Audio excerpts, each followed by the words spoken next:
In the breezy morning we went ashore and visited the ruined temple of the last god Lono. The high chief cook of this temple, the priest who presided over it and roasted the human sacrifices, was uncle to Abukia, and at one time that youth was an apprentice priest under him. Abukia was a young native of fine mind, who, together with 3 other native boys, was taken to New England by the captain of a whaleship during the reign of Kamehameha I, and they were the means of attracting the attention of the religious world to their country. This resulted in the sending of missionaries there.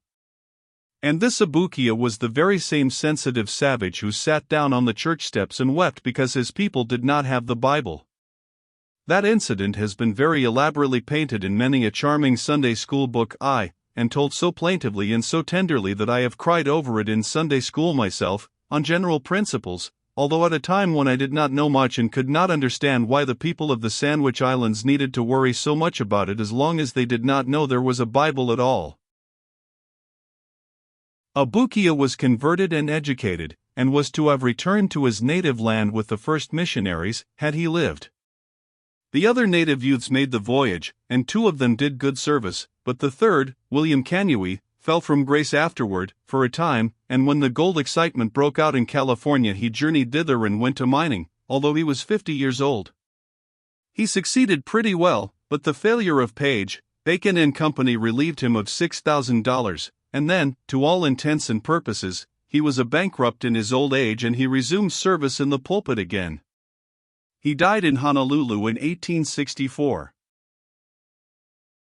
Quite a broad tract of land near the temple, extending from the sea to the mountain top, was sacred to the god Lono in olden times, so sacred that if a common native set his sacrilegious foot upon it, it was judicious for him to make his will, because his time had come. He might go around it by water, but he could not cross it. It was well sprinkled with pagan temples and stocked with awkward, homely idols carved out of logs of wood. There was a temple devoted to prayers for rain, and with fine sagacity it was placed at a point so well up on the mountainside that if you prayed there 24 times a day for rain you would be likely to get it every time. You would seldom get to your amen before you would have to hoist your umbrella. 518.jpg, 54K. And there was a large temple near at hand which was built in a single night, in the midst of storm and thunder and rain, by the ghastly hands of dead men. Tradition says that by the weird glare of the lightning a noiseless multitude of phantoms were seen at their strange labor far up the mountainside at dead of night, flitting hither and thither and bearing great lava blocks clasped in their nerveless fingers, appearing and disappearing as the pallid luster fell upon their forms and faded away again. Even to this day, it is said, the natives hold this dread structure in awe and reverence, and will not pass by it in the night. 519.jpg, 43K. At noon I observed a bevy of nude native young ladies bathing in the sea, and went and sat down on their clothes to keep them from being stolen. I begged them to come out, for the sea was rising and I was satisfied that they were running some risk. But they were not afraid, and presently went on with their sport. They were finished swimmers and divers, and enjoyed themselves to the last degree. They swam races, splashed and ducked and tumbled each other about, and filled the air with their laughter.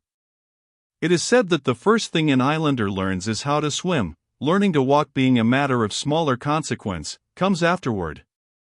One hears tales of native men and women swimming ashore from vessels many miles at sea, more miles, indeed, than I dare vouch for or even mention. And they tell of a native diver who went down in 30 or 40-foot waters and brought up an anvil. I think he swallowed the anvil afterward, if my memory serves me. However, I will not urge this point. I have spoken, several times, of the god Lono. I may as well furnish 2 or 3 sentences concerning him.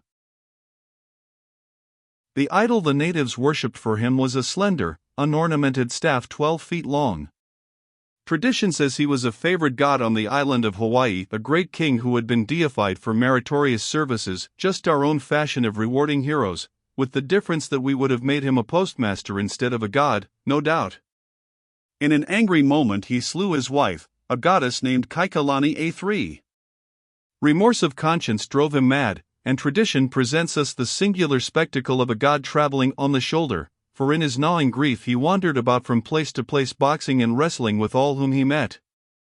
Of course this pastime soon lost its novelty, inasmuch as it must necessarily have been the case that when so powerful a deity sent a frail human opponent to grass he never came back anymore.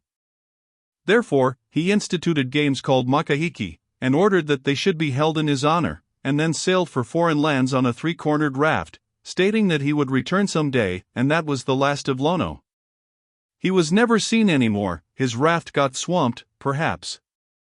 But the people always expected his return, and thus they were easily led to accept Captain Cook as the restored god. Some of the old natives believed Cook was Lono to the day of their death, but many did not, for they could not understand how he could die if he was a god.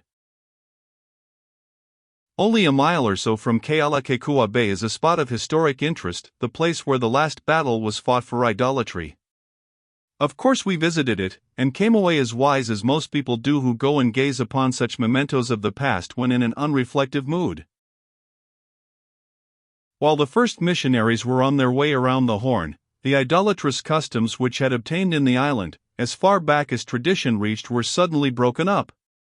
Old Kamehameha I was dead, and his son, Liholiho, the new king, was a free liver, a roistering, dissolute fellow, and hated the restraints of the ancient taboo. His assistant in the government, Kahumanu, the queen dowager, was proud and high-spirited, and hated the taboo because it restricted the privileges of her sex and degraded all women very nearly to the level of brutes. So the case stood. Liholiho had half a mind to put his foot down, Kahumanu had a whole mind to badger him into doing it, and whiskey did the rest. It was probably the first time whiskey ever prominently figured as an aid to civilization. Liholiho came up to Kailua as drunk as a piper, and attended a great feast. The determined queen spurred his drunken courage up to a reckless pitch, and then, while all the multitude stared in blank dismay, he moved deliberately forward and sat down with the women. They saw him eat from the same vessel with them, and were appalled. Terrible moments drifted slowly by, and still the king ate, still he lived, still the lightnings of the insulted gods were withheld. Then conviction came like a revelation, the superstitions of 100 generations passed from before the people like a cloud, and a shout went up, the taboo is broken. The taboo is broken. 521.jpg, 100K. Thus did King Liholiho and his dreadful whiskey preach the first sermon and prepare the way for the new gospel that was speeding southward over the waves of the Atlantic. The taboo broken and destruction failing to follow the awful sacrilege, the people, with that childlike precipitancy which has always characterized them, jumped to the conclusion that their gods were a weak and wretched swindle, just as they formerly jumped to the conclusion that Captain Cook was no god, merely because he groaned, and promptly killed him without stopping to inquire whether a god might not groan as well as a man if it suited his convenience to do it, and satisfied that the idols were powerless to protect themselves, they went to work at once and pulled them down, hacked them to pieces, applied the torch, annihilated them.